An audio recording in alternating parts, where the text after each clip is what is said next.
Empezar comentándoles a ustedes y a ella, además, que esta mañana el general de la policía, Óscar Arriola, ha dado a conocer que fue capturado un integrante más de esta banda, el Tren de Aragua. Estamos hablando de Albín Vargas, quien además era cómplice del maldito Cris, el asesino de un sereno aquí en el Perú, y cuya liberación causó tanta indignación porque era incomprensible que la Fiscalía tomara esa decisión con los antecedentes de ese sujeto. Quiero darle las gracias a Rona por estar con nosotros esta noche. Rona, bienvenida al programa.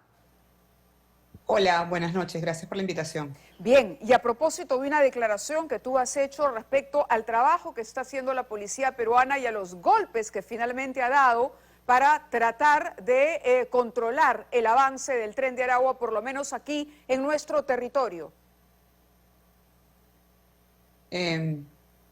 ¿Cuál es la pregunta? Disculpa. La pregunta es sobre las declaraciones que diste respecto al Perú que ha hecho los esfuerzos y que finalmente ha podido conseguir algo que resulta para nosotros importante en la región, conocer qué países finalmente están alineados y finalmente dándole golpes importantes al Tren de Aragua, que como sabemos es una organización tremenda criminal que se ha extendido por casi todo el continente. Sí, sí, bueno, la Policía de Perú y la Policía de Chile son dos de las que han estado trabajando más bueno, digo por los resultados que uno ve, ¿no? Aparentemente muy fuertemente, intercambiando información, trabajando con cooperación para poder desmantelar esta organización o por lo menos detener a algunos de sus integrantes. Y pues pareciera que en algunos casos esto ha dado algún resultado para ellos, porque lo que hemos visto es esto, pues detenciones muchas en Perú, muchas en Chile y esto, y también pues, y han identificado a varios de los Claro. integrantes más importantes. En Perú detuvieron al mamut, o sea, ha habido como una acción, yo no sé si es lo más, ha sido una acción muy contundente, pero ha sido una acción que pareciera importante, ¿no? Sí, bueno, por lo menos aquí por la información que hemos manejado sobre el sujeto que además estamos viendo en pantalla, tú hablabas de Mamut, lo tenemos ahí en pantalla, él se encuentra en un penal de la más alta de seguridad en nuestro país. ¿Tú dirías que esto podría servir para pensar que en los planes de Niño Guerrero, el líder del Tren de Aragua, no estaría ir a Perú o a Chile en esa medida? ¿Qué se sabe de su paradero, Rona?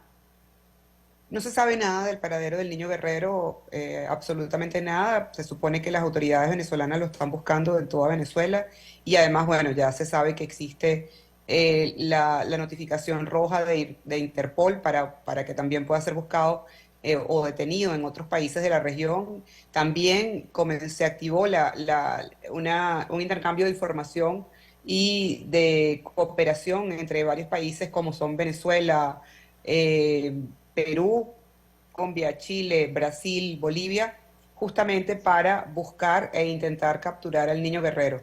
Pero hasta ahora no hay ningún tipo de información acerca de su paradero ni de otros de el paradero del grupo que sería como El relevo, dices tú. sí, la dirección del Tren de Aragua. Claro, quien lo habría relevado a Niño Guerrero. Ahora, hay una serie de delitos que en el Perú, si bien es cierto, estaban presentes, con el Tren de Aragua empezaron a cobrar protagonismo. Y hemos hablado contigo en ocasiones anteriores, la extorsión, por ejemplo, el gota a gota, en fin.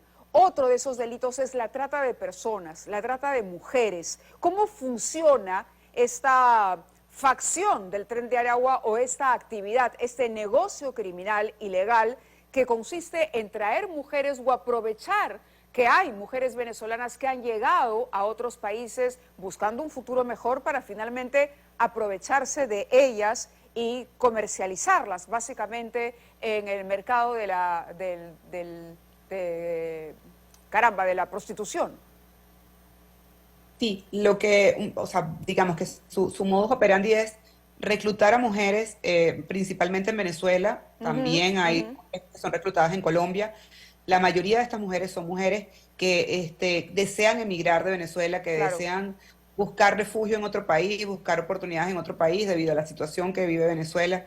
Entonces, la organización se aprovecha de esto porque son mujeres que no tienen recursos para pagar un pasaje para movilizarse o trasladarse o poder salir de Venezuela.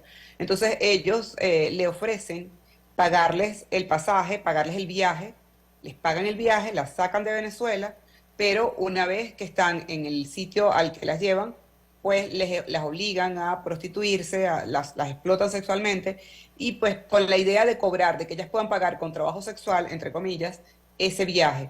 Sin embargo, estas mujeres nunca terminan de pagar el viaje Claro. porque siempre van sumándole elementos o porque el viaje de alguna manera es engañoso, entonces les dicen que el viaje cuesta una cantidad de dinero y luego les descuentan más de lo que en realidad cuesta el viaje, porque cuando llegan al lugar dicen, no, es más dinero, además tú compraste tal cosa o gastamos tanto en comida, etcétera. Entonces, Claro. bueno, esto hace que mantengan a estas mujeres esclavizadas. Este delito opera de una manera que ellos llaman, o por una forma que ellos llaman plazas, y es que tienen como una zona, el control de una zona, donde operan la prostitución y allí también hay microtráfico de drogas y extorsiones. Sí, claro, es más o menos lo que decíamos lo de los préstamos también, que no se termina de pagar nunca y finalmente se extorsiones, se incrementan los intereses, qué sé yo. Ahora, la situación en Venezuela, ¿cuál es? ¿Ha disminuido la delincuencia, dirías tú, luego de la incursión en el penal donde prácticamente residía la cúpula mayor del Tren de Aragua y luego de los operativos que ha hecho la policía y además a partir de que muchos de los delincuentes han salido de territorio venezolano? No, o sea, la intervención de la prisión de Tocorón en este momento es muy pronto para afirmar que eso ha impactado en una disminución de la delincuencia y además no creo que eso genere una disminución de la delincuencia por varias razones. O sea, básicamente el Tren de Aragua operaba desde la prisión, pero no era una organización que en el caso de Venezuela estuviera involucrados en delitos, lo que nosotros llamamos delitos comunes, como el robo de un vehículo o el robo a una persona. O sea, no en este momento, en algún momento sí, Claro. pero en este momento estaba más dedicado a delitos y a negocios un poco más sofisticados. O sea, era una organización ya de crimen organizado, entonces digamos que su mayor impacto en el caso venezolano pudiera ser en las extorsiones. Sin embargo, no necesitas la prisión para poder seguir extorsionando. Entonces, yo creo que hay que esperar un poco para saber efectivamente cuál va a ser el impacto, si efectivamente las extorsiones están dejando de ocurrir, sobre todo en el estado de Aragua, que era donde ellos Muy tenían bien. un control principal. Claro, Y es pronto entonces, es pronto, habrá que esperar un poco, pero ibas a decir algo más, te dejo para que termines la idea. bueno, sobre el tema en general de la reducción de la delincuencia en Venezuela, ha habido una reducción de los crímenes y de la delincuencia en Venezuela en los últimos 2 años aproximadamente, 3 años quizá, una reducción significativa de los homicidios en Venezuela. Sin embargo, eso se debe a una multiplicidad de factores. O sea, no pudiera yo decir que uno de los factores es que salieron del país o salieron de las ciudades muchas de las personas que pertenecían a las bandas criminales. O sea, yo creo que hay una multiplicidad de factores que se conjugaron para que esto se pudiera dar, pero no existe una política tampoco clara de seguridad en De Venezuela acuerdo. que haya impactado en esto. Muy bien, Rona, yo te agradezco mucho estos minutos, gracias. Y bueno, Gracias nos a ustedes por la comunicaremos invitación. más adelante seguramente. Un placer. Rona Risco es Seguro. Gracias. periodista venezolana. Vamos ahora.